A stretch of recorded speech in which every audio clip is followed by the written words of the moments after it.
Whoa! Is that a Dana 44? It is a Dana 44. Is that a 4L? That is a 4L80. Over that here in a second. Smash you back over to this angle that you're all familiar with. I'm gonna go over a couple items that I've done, and I'm going to speed through this fairly quick because I don't want to make this a very long video, but I always tend to ramble on, so let's just jump into it. Things that I've done, I think this is update 8, 7, 8, somewhere in there. Look at the title, I'll tell you. But anyways, the catch can is in. I did not even talk about that, I think, last time. The PCV valve back here, running down there, the catch can, and then the other side is teed with the oil fill cap vent and the valve cover vent. So it's teed off. I still got to put hose clamps on there. You go to the catch can. This is like a DNA motoring $35 catch can. It should work great. It's got a little level gauge in it. I can remove it. I can dump the oil out of it when it comes. So that's a very simple setup. It's really nice material for 35 bucks. Can't complain. It's just the only problem is the mounting mechanism is kind of weird. I think eventually what I'll do is I'll just tap the side of it and then make a mount for the cross member on here. And I can either make it a little bit lower or just a little bit more, just set there a little bit better. But anyways, on that, the cold side is done other than the T-bolt clamps. I had to redo it. When I started this thing, the intake, this thing is nice and dirty, even though it doesn't go anywhere. It just collects the dust. When I started this thing last time, this thing just went like that, just started sucking air in, and then it was getting ready to die. I thought the intercooler was left and right bank. Well, come to find out, it's top and bottom. So I had to reroute one side to make it work on the turbo, and it required some extra piping, and I ran out of T-bolt clamps. I got 2 there, and then I ordered another 4, which I needed 3 of them. So I got that, and that is all done. Just I have to add the T-bolt clamps there, and then T-bolt clamp there, which I have. I have a lot of parts that I need to put on here. It's just the small parts to put on here. But anyways, the other thing I did was I got my harnesses that I ordered from eBay. They're nice harnesses, but they sent me like not anything what I ordered at all, other than like a relay. They sent me the harness of like a cheap China one, which I've ordered. It was like 6 inches long, and one of them, when I ordered like heavy duty gauge wiring, like 2 feet long, 3 feet long wires, and I like, this is not what I ordered. This is like worth $2, and I spent $36 on a harness. Well, they didn't resend me a harness, and I did loom them. And then if you see here, I had these little like automotive stereo like circuit breakers, and these are 40 amp, and these are gonna get moved over. I think I'm gonna put one here, I'm gonna put the other one there because a condenser has to go in here, and I realize they're gonna hit these, so these are just kind of quick placement. But eventually, like I said, I'm just gonna drill a couple holes here and mount that in there. Otherwise somewhere else, it doesn't really matter. I just got to get them out of this way because I got to have a condenser go here. But this will go to the fans, and like I mentioned before, these are Chrysler Sebring fans.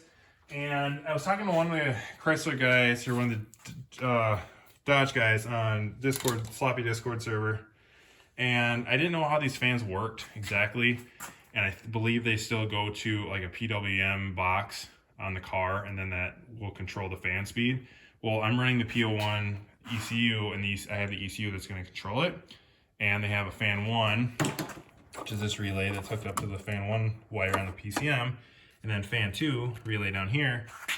And I have the harness here that came into the car, that came with the fans, and I realized that, let's see if I can show here, how this is spliced. There's one wire that always goes to each connector, as in the fan, both fans should run at the same time, no matter what it is. Well, my understanding of what he was explaining was, on low, the fans will run, both fans will run on low. So when fan 1 kicks on, that'd be this, it'd just be one wire running it, and one ground, and that'd be low. And then when fan 2 kicks on, that's high, and then what it does is it kicks both fans on high, which I like better than the way I was gonna run it, was just 1 fan on high and then 2 fan on high, and maxed out. So if that's the case, we'll test it. That's great, and that's that. Had to get a 45 for this inlet. The reason I had to get a 45 for this inlet was I had to get this whole inlet for the coolant to the radiator from the aerator, or the intake, coolant intake from the radiator figured out.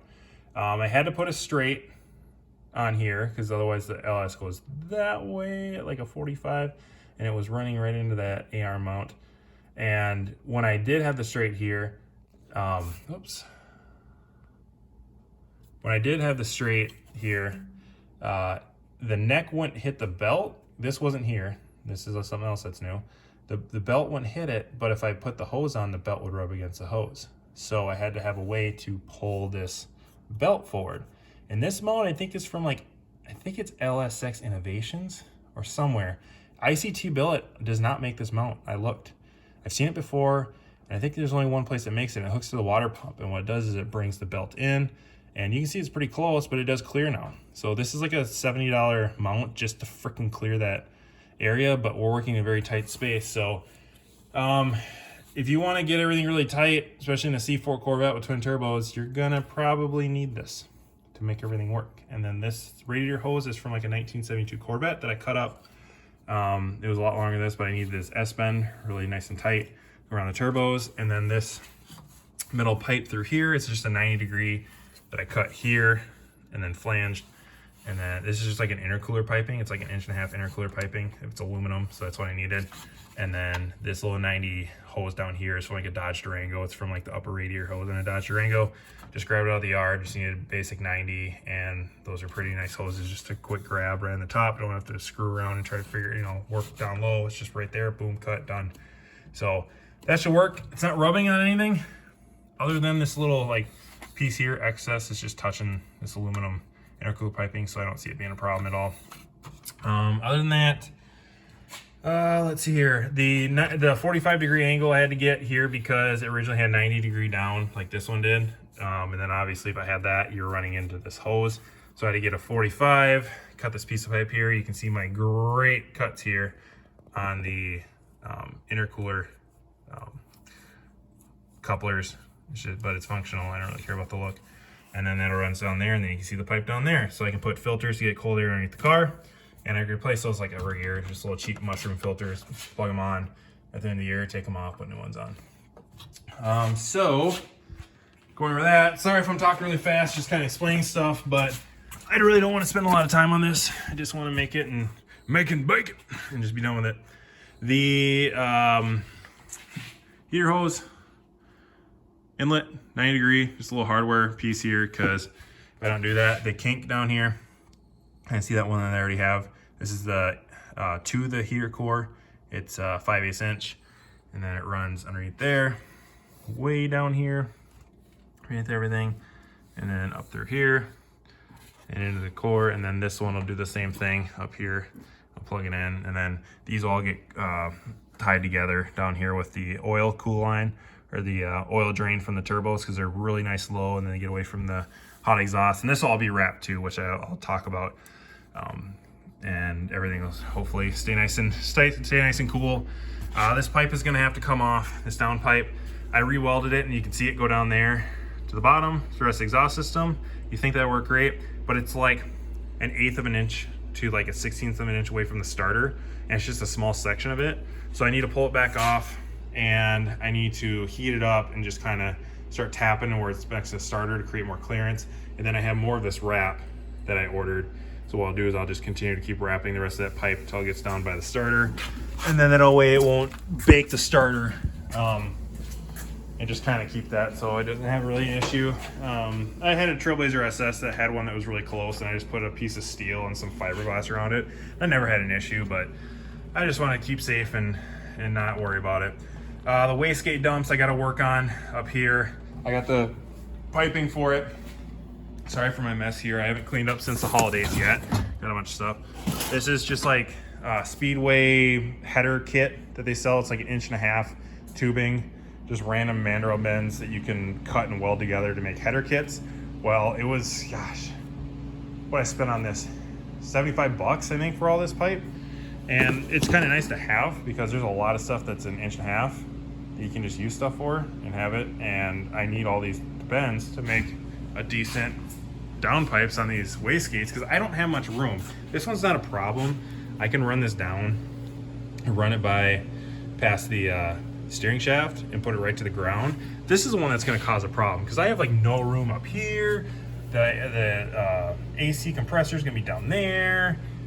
There's really nowhere else to run it. I can run it. What I might have to do is loop it around here and run it down with this down pipe and just have 3 freaking pipes that are going down to the back of the car. There's not much width in these cars. There's plenty of length, as you can see. You see there's plenty of length. You just run out of width in the car. The front end's like a go-kart. So if you want to get everything to fit, you really have to make it long and really narrow. Which I knew when I bought the car. But when you start really working on it and you start to lay all this stuff together, it really does take up room. If I had to do this stuff all over again, I would consider doing a remote system with these small turbos and doing them somewhere in the back of the car. But I do like the fact that having them out of the elements and out of the way, they do create heat and heat stuff up, but that would be something I would definitely consider knowing what I know now. Excuse me. But anyways, digress. So the other problem I'm having is the TPS sensor is not reading. I did figure that out on HP tuners, and knowing that it's not reading makes me kind of worry about other things that I may have done in this harness. I did build this harness from scratch, and when I say I built it from scratch, I had blank port connections or connector ports like that one here. Yeah, this is for a P59. So I had a bunch of these blanks that didn't have any wires in them, and I pinned everything. The red and blue, I pinned them, and I loomed them and did all that myself. That's the first time I ever done it, and I was gonna do it for my car, so I knew everything worked. And I did verify that it's getting a 5 volt 2 and a low reference with a multimeter, but for some reason, even after changing out the TPS sensor, it's still not sending a signal to the PCM for some odd reason. So I'm guessing it's probably just not seated fully on the connector. So I'm gonna have to take that off and take off the ends and push everything back in. And I do want to make a little breadboard with LEDs. Excuse me.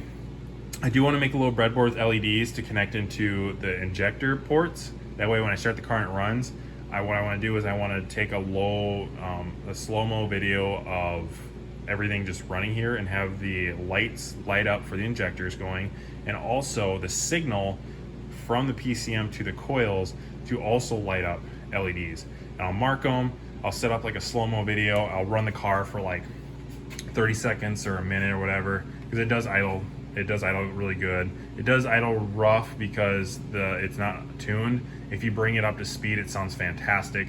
So I just want to verify everything to make sure I did everything right. That way I can go back, look at the slow-mo, and I can see the lights flashing. And I should be able to see them, especially if I'm idling this thing at like 400 RPM. I should be able to see them and be like, yep, there's the firing order, everything's correct, we're good. And if the firing order is wrong or something like that, I can change that.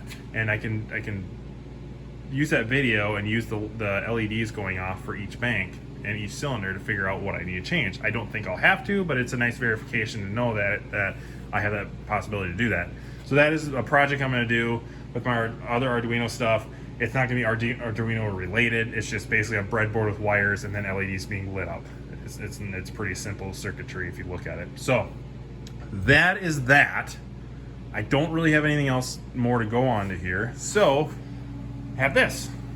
And with this, I got a Dana 44 on Thursday from a place in St. Paul, and I gave them my core of my Dana 36. They really didn't want it, but I really didn't want it either.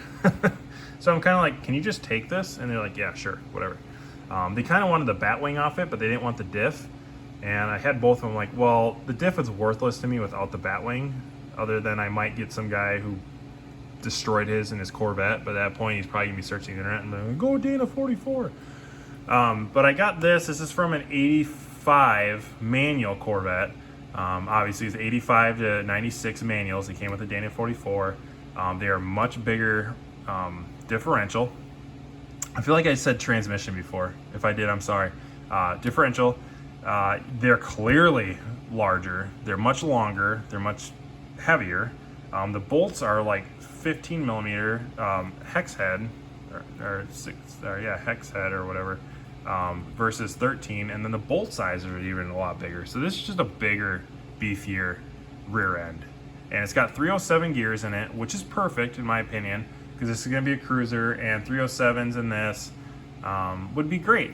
I mean, it's still low enough to have fun, and you still can go down the highway and not worry about it. So there's the stock C-beam from the Dana 36, and these normally have to be changed, especially when people do swaps. They have to change the C-beam on them, or they have to cut this because this is longer. What they have to do is they have to like cut here and re-drill 2 holes or 1 hole or whatever it is, and then it does work. But most people just switch out the C-beams on them. I'm not really worried about this because I'm gonna have to have a custom mount made for the 4L80 that's going in this as well. This is out of an express van, like a 2002, that came behind a 5.7 Vortec 350. And I'm using the stock stall in it, or the stock converter in it, because like I said, this is just gonna be a cruiser. I wanna bring it to the drag strip. You know, it's gonna make decent horsepower, but it's gonna be a street strip car. So that is the idea with that. But this, I haven't had much time to really work on this car, so the updates have been like months away and there has been little progress. We moved into this house a year and a half ago, and we're just starting to work on that completely unfinished basement. And I'm almost done with the 2 rooms that I built, and I'm not working on it until next winter for the living room. So this is going to get my full attention here in about the next 3 weeks, 2 to 3 weeks. This is getting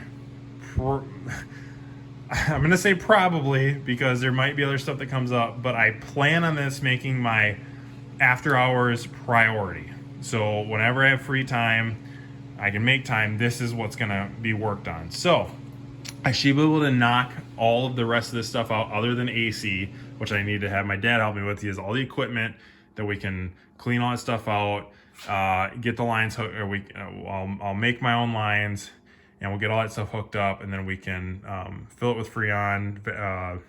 We can suck everything out of it and make sure everything's clean. He's got all the equipment. He's done that for years. He just retired. Congratulations to him. He's been an ag mechanic for 30 plus years, and he finally got out. He's done. So he's got the equipment to do it, and hopefully he'll help me when that time comes. So that'll be like the last thing up here. Other than that, that is about all I have. I did get new fresh gas in this. I did siphon everything out, or actually pumped it out, and then I put fresh gas in it, so it's got fresh gas in the car, and we're good there. And that, yeah, that's it. So you guys have any questions on anything? I might have missed out a few items, but I have the basis set up for this thing, and that, to where I can start laying stuff in the car. I'm gonna pull all this suspension stuff, move it out. I have a lot of stuff to clean up here and reorganize. Oh, yeah, I'll go over that. That'll be the last thing before I cut off the video, because I'm really getting, I just want to, it's getting late, kind of. I want to be done. Yeah, so I'll lay everything in the car, and we can start making mounts for that. I'm pointing at the bumper because I did pull out the crash bar on this thing and cut out the support behind it to make more room for the intercooler. And the idea for that is I'm going to put mesh in the license plate holder on this so I can bring more air into the top. And I thought about putting mesh behind, or mesh in front of the lights here, and just keeping the lights out and just putting like a little turn signal bulb. That way I can bring air in. On the front, there's really no, on the front of these cars, there's really no air inlet on the sides here. That's pretty much it right there, and it goes nowhere. Yeah, you could hook up like a hose and run to the front of the car, but it's gonna be marginal at that point. So I'm just gonna use the front license plate as a mesh. And yes, I do live in Minnesota, so you do have to have a front license plate holder on the car. And what I'd like to do is put one under here that goes whoop, and it flips up. There's fog lights here on the car that I'm not gonna use, so it can block this, and it can take up this space if it needs to at night and during the day. So that can come up, go back under when it's done. Be nice to have electronic, which I think it's going to. But I need to bring more air into the car, so I'm gonna have to make that cutout just to bring more air into the car. That is the update. That's all I have. If you guys have any questions, let me know. I kind of go over them, but yeah, once I get the basement done, we can start getting this stuff in here. I'd like to actually get parts ordered for the transmission so I can get that done and clean it up, and I can just start bolting that into the car and start measuring and get everything situated. So that's the update. You guys take care. Bye.